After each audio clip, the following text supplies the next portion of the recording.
Hey everyone, अस्सलाम वालेकुम। क्या हाल है आप सबके। मैं उम्मीद करती हूँ आप सब ठीक होंगे, खुश होंगे और बहुत बहुत मज़े में होंगे। वेलकम बैक टू उज़मा की दुनिया, welcome back to my new vlog. तो दिन का आगाज़ हो गया है और आज दिन का आगाज़ हो रहा है सुबह 7 बजे से। मतलब सहरी करने के बाद में आज मुझे सोना ही नहीं मिला, मतलब मिला नहीं, मतलब मैं सो नहीं पाई। नींद ही नहीं आ रही थी, बिल्कुल ऐसा लग ही नहीं रहा था कि मुझे सोना चाहिए। हालांकि मैं रात में भी 2:30 बजे सोई थी और 4 बजे उठ गई थी सहरी के लिए। बट फिर भी पता ही नहीं क्या हुआ, नींद ही नहीं लग रही थी, बिल्कुल भी सोने ही नहीं हुआ, बिल्कुल नींद आंखों से कोसों दूर थी। तो मैं बैठकर थोड़ी देर कुरान शरीफ पढ़ने लगी। मैंने 1 घंटे के करीब कुरान शरीफ पढ़ा।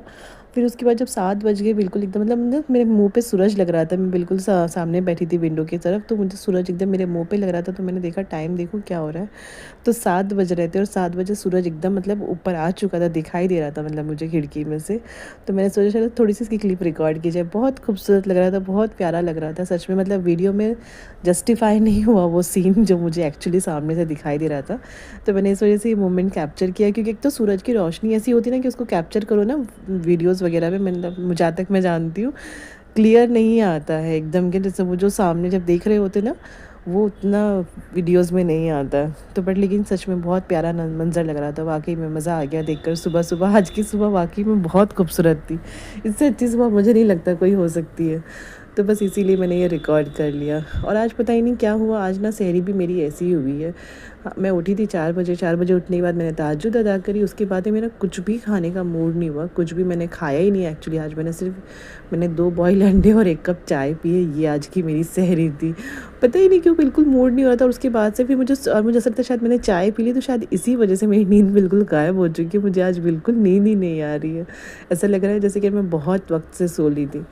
तो बस ये देखिए शाम के वक्त की बात है। फिर दिन भर तो मैंने खैर कुछ शूट नहीं किया, क्योंकि मुझे रेसिपी अपलोड करनी थी। वैसे तो मैंने कहा था अगला व्लॉग मैं आपको शॉपिंग का दूंगी, बट उस व्लॉग को थोड़ा सा और आगे बढ़ा देते हैं। अब इस वक्त रेसिपी पे आ जाते हैं। और ये रेसिपी आप लोग बनाना ज़रूर, जुमे के हिसाब से बनाई। मैंने जुमे वाले दिन बनाई थी एक्चुअली। तो मैं आपसे कहूँगी आप अपने अब जो अलविदा जुमा आएगा आप उस दिन ये वाली रेसिपी बनाना। बहुत मज़ेदार बने थे। कबाब बना रही थी मैं चिकन के, बहुत टेस्टी, बहुत मज़ेदार, एकदम सुपर इजी बने थे। तो यहाँ पर ना मैंने हाफ़ के जी चिकन, बोनलेस चिकन लिया था। उसको मैंने बारीक कीमा कर लिया। या तो आप बाहर से कीमा करके मंगा ले, बट फिर भी कीमा मंगाने के बाद भी ना आपको एक दफ़ा उसको ग्राइंडर में घुमाना पड़ेगा या चॉपर वगैरह में, क्योंकि एकदम बारीक होना चाहिए, एकदम पेस्ट टाइप बनना चाहिए इसका चिकन। जो भी होगा ये कीमा वगैरह हो या बोनलेस, उसको एकदम बारीक पीसना चाहिए। तो बस उसको पीसने के बाद में ना यहाँ पर मैंने इसके अंदर थोड़े थोड़े से धनिया, कुछ 1 मुट्ठी धनिया और 1 मुट्ठी पुदीने के पत्ते मैंने इसमें डाल दिए। और यहाँ पर हमारे पास कुछ पाउडर मसाले हैं, जो कि 1 टेबलस्पून भर के धनिया पाउडर है, half tea spoon chaat masala है, हाफ़ टी स्पून ज़ीरा पाउडर है, 1 टेबलस्पून लाल मिर्ची पाउडर है, हाफ़ टी स्पून हल्दी पाउडर है और नमक टेस्ट के अकॉर्डिंग है। तो ये इसमें पाउडर मसाले जाएंगे। और ये कुछ यहाँ पर ना अदरक लहसुन का पेस्ट है 1 टेबलस्पून भर के, और एक टमाटर। अच्छा, टमाटर के जो बीज वाला पार्ट है ना वो निकाल दें, और बाकी जो उसके बाद का जो पार्ट है उसको आप इसमें डाल दें एकदम बारीक चॉप करके। पानी बिल्कुल नहीं होना चाहिए, और प्याज का भी बिल्कुल भी पानी। और ये एक मीडियम साइज़ की प्याज है जिसको मैंने अच्छे से बारीक चॉप कर लिया था। अब इसको ना अच्छे से हाथ की मदद से या किसी कपड़े की मदद से अब इसका पानी बिल्कुल निकाल दें, और पानी निकाल कर फिर ये प्याज को इसमें ऐड करें। मतलब पानी नहीं होना चाहिए किसी भी चीज़ में। आप जैसे अदरक लहसुन का पेस्ट भी हो या फिर टमाटर हो या फिर प्याज हो, मतलब इनमें किसी में भी पानी नहीं होना चाहिए। और ये आप इसके अंदर ऐड कर दें। बस यही मसाले हम इसके अंदर डालेंगे। और बस इसको डालने के बाद भी ना फिर इसको एक दफ़ा वापस से हम ग्राइंडर में घुमाएंगे। मतलब मैं तो ग्राइंडर में ही करूँगी। अगर आपके पास में चॉपर वगैरह है तो आप चॉपर की मदद से इसको वापस से एक दफ़ा मिक्स कर लें। हाथ की मदद से मिक्स कर सकते हैं, लेकिन ना हाथ से ना वो बोलते हैं ना एकदम एक जान नहीं होता सारा मसाला और कीमा, ये जो है ना चिकन का, वो एक जान नहीं होता। वो उसके लिए आपको मिक्सी की या फिर चॉपर की मदद पड़ती ही पड़ती है। तो इस वजह से ना इसको एक बार अच्छे से पहले हाथ से मिक्स कर ले सारे मसाले आपस में। फिर उसके बाद थोड़ा थोड़ा क्वांटिटी करके इसको मिक्सी में आप एक बार घुमा ले। तो उससे क्या ना एकदम सारे मसाला सब कुछ ना एक साथ मिक्स हो जाता है ना, तो उसका टेस्ट बहुत ज़बरदस्त आता है। मतलब सारा खेल ही ना, कोई भी चीज़ बनाओ उसमें सारा खेल ही मसालों का होता है, कि अगर वो सारे आपस में अच्छे से मिक्स हो जाए ना तो फिर उसका टेस्ट डबल हो जाता है। तो इसलिए यहाँ पर इसका मिक्स होना बहुत ज़रूरी है। तो इसको पहले तो हाथ की मदद से मिक्स कर लें, फिर उसके बाद में इसको एक दो दफ़ा मिक्सी में ज़रूर घुमा लें। अच्छा, अगर आप मिक्सी में अपने चिकन का कीमा कर रहे हैं, जैसे मैंने अभी पहले जो मेरे पास चिकन था उसको मैंने बोनलेस जो था मैंने उसको कीमा बनाया था मिक्सी में। तो ना थोड़ा एहतियात से किया करें, वरना ना ब्लेड ख़राब हो जाती है कई दफ़ा। मतलब मेरे साथ में पर्सनली कई बार ऐसा हो चुका है। कभी कभार बहुत देर हो रही होती ना, तो मैं क्या ना थोड़ा जल्दी जल्दी करने के चक्कर में मतलब पूरा जार फुल करके मैं उसका कीमा बना रही होती हूँ, तो ना उससे क्या होता है ना, ब्लेड ना ख़राब हो जाता है। ख़राब मतलब ऐसे नहीं, मतलब लेकिन उसका स्क्रू लूज़ हो जाता है और फिर ना वो मसाला पीसने लायक बचता नहीं, फिर सही कराना पड़ता है उसको। तो इसलिए अगर आप लोग जब भी कभी अगर मिक्सी से कीमा कर रहे हैं चिकन का, तो थोड़ा ना पीसेस कम रखें, मतलब कम क्वांटिटी में उसका कीमा बनाए, तो क्या ना उससे ख़राब नहीं होता जल्दी से जार, मतलब ईज़िली हो जाता है। लेकिन मेरे साथ में कई दफ़ा ऐसा होता है कि कभी कभार ना मैं बहुत जल्दी जल्दी कर रही होती ना, तो मैं ज़्यादा डाल देती हूँ कि चलो जल्दी से हो जाएगा, और मेरा जार ख़राब हो जाता है। बट खैर मेरे घर में तो 2-3 जार है सेम वाले ना, 2-3 जार है, तो अगर एक दफ़ा एक ख़राब हो गया तो मैं दूसरा यूज़ कर लेती हूँ, फिर उसको बनाने के लिए छोड़ देते हैं। तो इस तरीके से खैर काम चल जाता है। बट लेकिन अगर आप करें तो ऐसी गलती ना करें जैसे मैं करती, तो इसलिए मैंने आपको बता दिया, इन केस अगर आप भी ऐसे ही करते हो तो बस देखिए, सारा जब मसाला मैंने ये सारा चिकन जब मैंने वापस से दोबारा से पीसा, तो उसके बाद में देखिए कितना अच्छा दिखने में भी कितना अच्छा लग रहा है, और एकदम बिल्कुल एकदम एक जैसे एकदम पेस्ट टाइप बन गया है उसका एकदम ना। तो बस देखिए इसमें पानी बिल्कुल भी नहीं है, तो देखो इस वजह से ये हाथ पे बिल्कुल चिपक नहीं रहा है। और फिर भी इनकेस अगर थोड़ा बहुत चिपकता है तो आप थोड़ा सा ऑयल लगा लें अपने हाथ पर। वैसे चिपकता नहीं है, बट लेकिन फिर भी अगर आपसे कोई पानी वगैरह इसके अंदर रह जाए, या आपको लग रहा है कि बहुत ज़्यादा गीला है, तो आप उसके अंदर ब्रेड के कॉर्नर्स निकाल कर आप उसमें 1-2 जितना आपको लगे कि पानी बहुत ज़्यादा है, उस हिसाब से आप ब्रेड को ना एकदम अच्छे से बारीक क्रश करके इसके अंदर ऐड कर ले। और इसके जिस भी शेप के आप बनाने चाहें उस शेप के आप इसके कबाब बनाकर इसको थोड़े टाइम के लिए ना मतलब स्टोर कर दें फ्रिज में। अगर बहुत ज़्यादा टाइम है तो फ्रिज में रखें, मतलब अगर आप सुबह में, जैसे आप कभी कभी कई दफ़ा ऐसा होता है ना, हम बना के रख देते हैं सुबह के लिए, सुबह में बना देते हैं शाम के लिए, तो इस तरीके से अगर आप शाम में बना रहे हैं और सुबह में आपने बना ली तो फ्रिज में रखें। और अगर आपके पास ऑन द स्पॉट आप बनाने वाले हैं तो कम से कम आधा घंटे के लिए ना आप इसको फ्रीज़र में ज़रूर रखें, ताकि ना थोड़ा सेट हो जाएंगे। तो मैंने यहाँ पर बना के उसको फ्रीज़र में रख दिए थे थोड़ी देर के लिए सेट होने के लिए। तब तक के लिए मैंने ना अपने लिए भजिया बना रही थी, मतलब इफ्तारी के लिए भजिया बना रही थी। तो मैंने सोचा चलो आप जब से ना अपनी भजिया की रेसिपी भी शेयर की जाए। जो प्याज वाली भजिया हमारे घर में बड़े शौक से खाई जाती है, मतलब हमारे यहाँ इफ्तारी में कुछ चीज़ें मिस हो सकती है, बट ये प्याज वाली भजिया कभी नहीं मिस हो सकती। तो बस ये मैं बना रही थी, बहुत ईजी बनती है और टेस्टी बहुत मज़े की लगती है सच में। तो यहाँ पर ना देखो, मैंने एक बड़े साइज़ का प्याज, उसको एकदम लंबा वाला स्लाइस कट कर लिया, एकदम बारीक कट होना चाहिए। अच्छा, भजिया के लिए जो आप प्याज काटे ना, एकदम बारीक कट होनी चाहिए। और इसमें एक बहुत थोड़ा सा छोटे साइज़ का मैंने आलू, उसको भी थोड़ा सा लंबा लंबा सा पतला सा, मतलब कोई भी शेप में, लेकिन थोड़े से लंबे से शेप में हो, ऐसा एकदम बारीक बारीक सा कट कर लिया था। और इसके अंदर मैंने थोड़ी सी हल्दी डाली थी और थोड़ा सा नमक टेस्ट के अकॉर्डिंग, और थोड़ा सा धनिया कुटा हुआ वो मैंने इसके अंदर ऐड किया था। बस यही चीज़ें मैं डालती हूँ प्याज की भजिया में। मैं हरी मिर्च वगैरह नहीं डालती, ना मैं लाल मिर्च डालती हूँ। हरी मिर्च तो इसलिए नहीं डालती क्योंकि मुंह में आती, बच्चे वगैरह भी खाते हैं, बस इस वजह से हरी मिर्च नहीं डालती। पर लाल मिर्च भी नहीं डालती क्योंकि इसमें सच में किसी चीज़ की ज़रूरत नहीं पड़ती, ये ऐसे ही बहुत मज़े की लगती है, सीरियसली बहुत मज़े की। अब इसके अंदर हम बेसन डालेंगे, और बेसन ना आप जितनी आपकी प्याज है उस हिसाब से आप डालें, जितनी मतलब मेरी ये जो प्याज और आलू था ना, इसके हिसाब से मैंने 2 चम्मच के करीब इसमें बेसन डाला है। अच्छा, और मैंने पहले भी बताया था कि जब भी कभी प्याज की भजिया बनाएं या कुछ भी बनाएं तो पानी इसमें बिल्कुल ना के बराबर, मतलब बहुत ज़रा सा, मैं बोलती हूँ ना, मैं 1-2 बहुत आधा कप से भी कम पानी यूज़ करती हूँ सच में, क्योंकि प्याज में भी ऑलरेडी पानी होता है। तो ज़्यादातर तो ना प्याज के से जो पानी होता है ना, उसी से पूरा बेसन मिक्स हो जाता है। बट लेकिन फिर भी इनकी ज़रूरत पड़ती है ना, तो मैं बहुत ही, मतलब आधे कप से भी बहुत कम पानी इसमें डालती हूँ। उसी की वजह से भजिया इतनी क्रिस्पी बनती है ना, और इतनी टेस्टी लगती है वाकई में। अगर थोड़ा सा भी पानी ज़्यादा हो जाता है ना, उसी दिन इसके जो क्रिस्पी होती है ना, थोड़ी सा एकदम नरम हो जाती है। तो इसलिए हमेशा ध्यान रखिए, जब भी कभी प्याज की अगर आप भजिया, मतलब अगर आपको क्रिस्पी अगर पसंद है तो आप इसके अंदर पानी बिल्कुल ना के बराबर डालें इसके बेसन में। जब इसको मिक्स करें ना, एकदम ना के बराबर। और बस जैसे तेल एकदम अच्छा सा गर्म हो जाए ना, उसके बाद भजिया डाल दें उसके अंदर, तेल के अंदर आपकी क्रिस्पी गर्मा गर्म मज़ेदार सी भजिया बनकर तैयार हो जाती है। बॉम्बे में प्याज की भजिया को ना कांदा भजिया बोलते हैं, और यहाँ पर जैसा जहाँ पर वड़ा पाव और ये समोसे वगैरह बनते हैं ना, वहाँ पर ये मिलनी लाजमी है। और बिल्कुल एग्जैक्टली वो ऐसी ही रहती है, एकदम इतनी क्रिस्पी रहती है, इतनी टेस्टी लगती है, बिल्कुल बाहर जैसे, बिल्कुल जैसे बाहर बनती है, मतलब हमारे यहाँ जो मिलती है। अगर आप लोग मुंबई से मुझे देख रहे होंगे तो आपको पता होगा कि यहाँ पर जो मिलती है ऐसी ही मिलती है।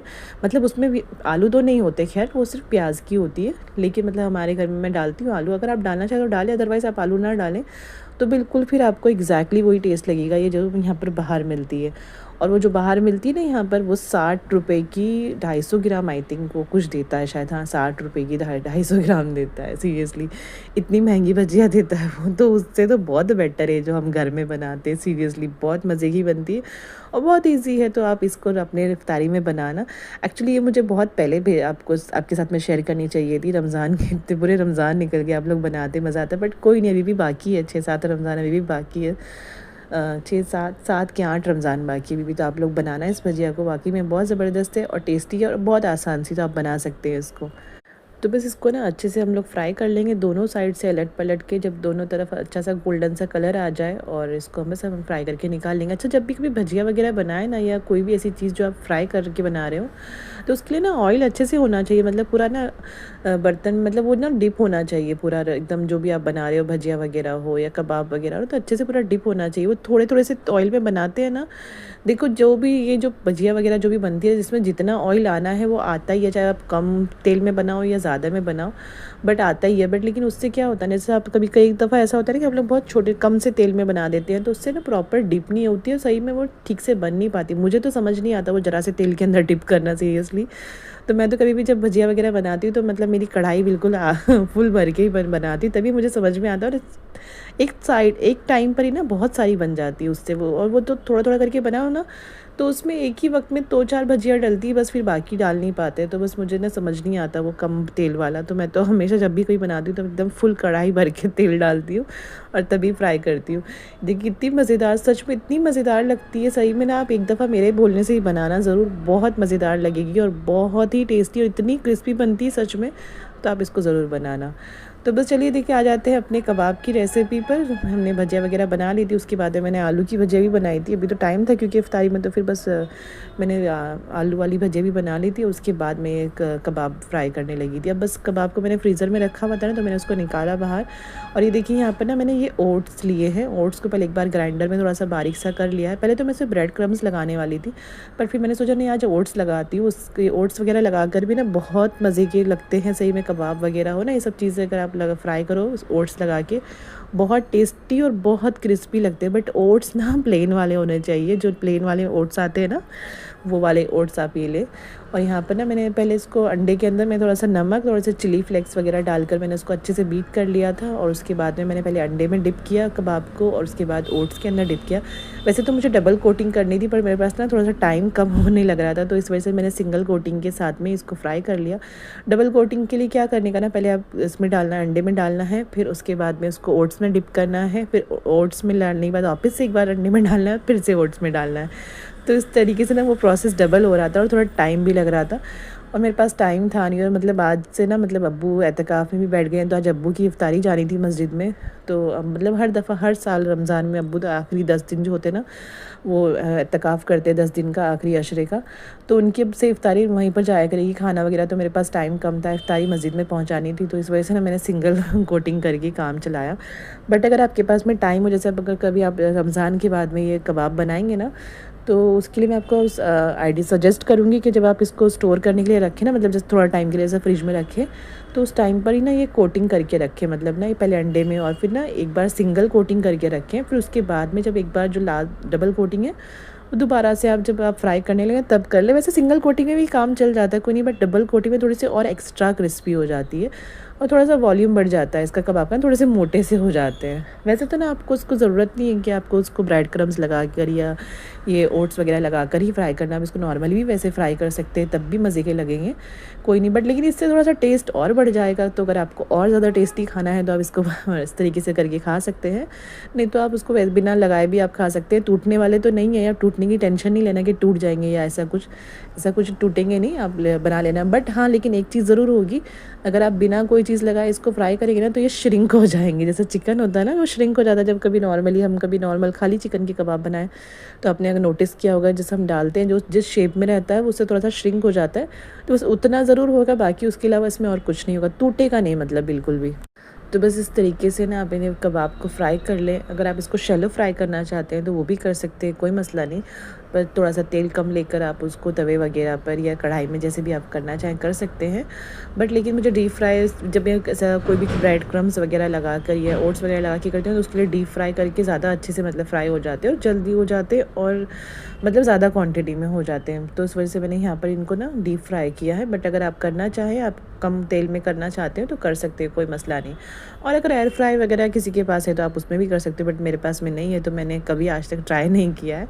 बट अगर आप आपके पास में है तो आप बना सकते हो, कोई मसला नहीं है। तो बस अब इसको यहाँ पर ना थोड़ा सा मीडियम फ्लेम रखें गैस की, क्योंकि अंदर से चिकन जो है वो कच्चा है ना, पका हुआ तो है नहीं, तो ऐसा ना हो कि ना ऊपर से सारा ओट्स एकदम गोल्डन हो जाए और अंदर से चिकन जो है वो कच्चा रह जाए। तो ना यहाँ पर फ्लेम को अपनी मीडियम कर दें।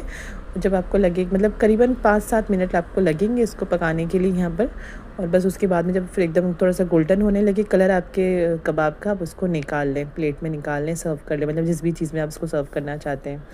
तो बस मैंने तो ये खैर थोड़ा जल्दीबाजी में करी, क्योंकि मेरे पास टाइम थोड़ा सा कम होने लग रहा था, मुझे आगे अभी और भी बहुत सारी चीज़ें करनी थी। 6 बज चुके थे ऑलरेडी और मुझे 6:30 बजे की तक मस्जिद में इफ्तारी में पहुँचानी थी मतलब सारी। तो मैंने थोड़ा जल्दी के चक्कर में मैंने थोड़ा सा यहाँ पर जल्दी कर लिया। बट लेकिन अगर आप जब भी कभी इसको बनाएंगे और आपके पास में टाइम रहेगा और आप इत्मीनान से अगर बना रहे होंगे, तो आप आराम से बनाना और ठीक से ना अच्छे से इसके ओट्स की और अंडे की वगैरह जो भी आप इसमें कोटिंग वगैरह करेंगे अच्छे से आराम से करना, तो बहुत टेस्टी, मतलब टेस्टी तो अभी भी लगेंगे, खैर इसमें कोई मसला नहीं है, बट लेकिन शेप वगैरह थोड़ा सा और प्रॉपर आ जाएगा। तो बस आप इस चीज़ का ध्यान रखें और बनाना ज़रूर। सही में बहुत मज़े की और बहुत आसान सा, मतलब सारे मसाले आप डालकर रख सकते हो। मुश्किल से मुश्किल अगर आप इसको पूरा टाइम मेजर करके चलो ना, आपके 15 मिनट में आपके कबाब बनकर तैयार हो जाते हैं। मतलब अगर आप इसको फ्राई का भी टाइम लगाते हो और आप इसको बनाने का भी टाइम लगाते हो, तो सीरियसली उतनी देर में आपके कबाब बनकर तैयार हो जाते हैं। तो आप ये रमज़ान अभी तो काफ़ी बाकी है, 8-10 रमज़ान बाकी है अभी, तो आप ये बनाना। ये वाली रेसिपी बहुत मज़ेदार है और बहुत टेस्टी, बल्कि मैंने तो ना डिसाइड किया है कि ना ये वाले कबाब मैं इंशाल्लाह ईद वाले दिन भी बनाऊंगी, क्योंकि ईद के दिन भी कोई ना कोई कबाब वगैरह बनते हैं हमारे घर में। तो इंशाल्लाह मैंने सोचा है कि ना ईद वाले दिन भी मैं ये बनाऊंगी। देखिए अंदर से एकदम पक चुके थे, तो बस अब मैं बाकी के भी जितने भी कबाब हैं सब उसको इसी तरीके से फ्राई करके निकाल लेती हूँ। तो बस अभी देखिए उसके बाद में इफ्तारी वगैरह तो खैर हो गई थी।